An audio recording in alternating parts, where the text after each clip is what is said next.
জয় বাংলা, জিতবে এবার নৌকা। এই ভিডিওটি দেখে অনেক হাসতেছে। এই ভিডিওতে নারে তাকবীর বলে আমাদের ইসলামে কত বড় আঘাত করেছে আপনারা কি জানেন? কই তাইকা নারে তাকবীর বলছে একটা বার ভাবেন। মুসলমানের 200 কোটি মুসলমানের একটাই স্লোগান নারে তাকবীর আল্লাহু আকবার। নারে তাকবীর এটা তো জামাতের স্লোগান না। বাংলাদেশের মানুষ এ যদি অন্য কোনো ধর্ম নিয়ে বা কোনো কিছু নিয়ে কোনো দলের নেতারে নিয়ে কিছু বলতো এতক্ষণে জেলেও থাকতো, কিন্তু এ ইসলামের এত বড় একটা যারা এই স্লোগান দিয়ে পৃথিবীর বুক কাঁপায়, আর এই স্লোগানকে কোথায় বসে দিছে, একে দ্রুত গ্রেফতার করার দরকার, এতে দৃষ্টান্তমূলক শাস্তি দেওয়ার দরকার।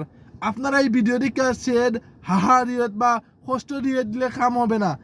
প্রতিবাদ করুন, শেয়ার করুন, এ কি করছে একটা বার ভাবুন। কই থেকে নারে তাকবীর দিছে এটা ভাবুন। এটা আপনার দায়িত্ব, এটা আপনার কর্তব্য।